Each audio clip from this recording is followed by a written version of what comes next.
Halo teman-teman semua, di video kali ini kami akan membahas materi bioteknologi tentang proses produksi protein sel tunggal. Selamat menonton! Protein sel tunggal merupakan sel kering atau biomasa mikroorganisme seperti khamir, bakteri, dan ganggang yang dapat digunakan sebagai sumber protein untuk pangan dan pakan. Protein sel tunggal merupakan salah satu alternatif untuk pemenuhan kebutuhan protein di masa depan. Karena selain mengandung protein tertentu, juga mengandung karbohidrat, lemak, vitamin, mineral, dan nutrisi lain yang dibutuhkan manusia. Selanjutnya saya akan menjelaskan beberapa organisme yang digunakan dalam protein sel tunggal. Yang perlu kita ketahui, sebagai protein sel tunggal atau yang biasa kita sebut sebagai single cell protein itu hanya 6% dari mikroalgae yang masih berfungsi ya, dan lebih baik dibandingkan dengan yeast 8-12% atau bakteri 20%, di mana yeast itu adalah mikroorganisme eukariot yang diklasifikasikan dalam kingdom fungi, dan bakteri 20% itu adalah kelompok organisme yang tidak memiliki membran inti, termasuk ke dalam domain prokariot, dan memiliki peran terbesar di kehidupan di bumi. Yang kita tahu, beberapa kelompok bakteri itu adalah agen penyebab penyakit atau agen penyebab penyakit, dan beberapa kelompok lain itu memberikan manfaat di bidang pangan, pengobatan, dan industri.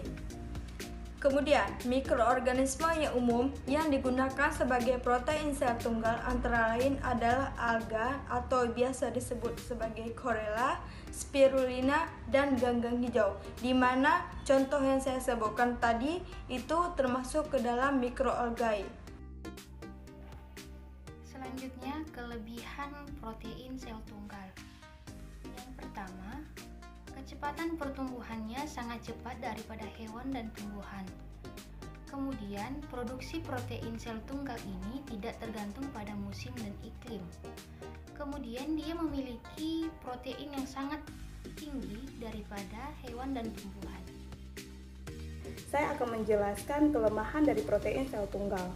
Adapun kelemahan dari protein sel tunggal adalah kandungan asam nukleat tinggi.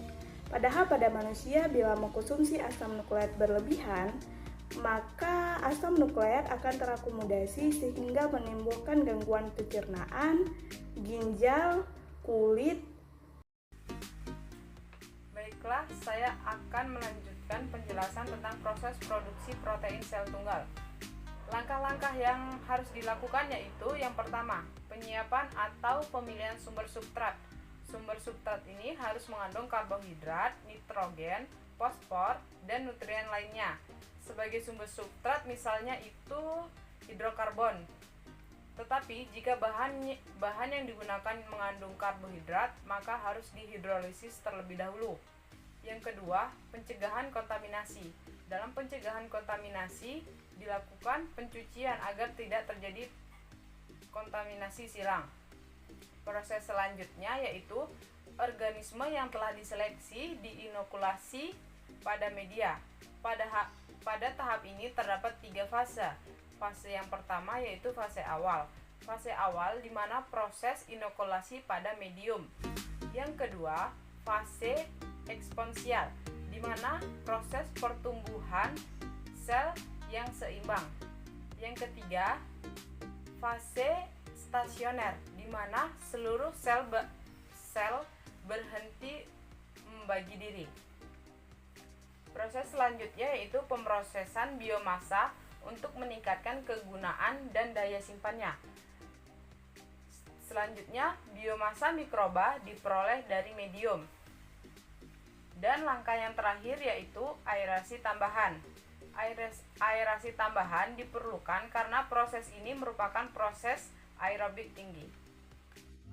Baiklah, di sini saya akan menjelaskan tentang contoh hasil dari produksi protein sel tunggal. Di sini kami memaparkan banyak contoh. Yang pertama ada tempe, ada yogurt dan lain-lain. Di sini saya akan mengambil contoh lain, itu mengambil dari hasil penelitian dari produksi protein sel tunggal dari limbah cair tahu dengan kultur Saccharomyces cerevisiae.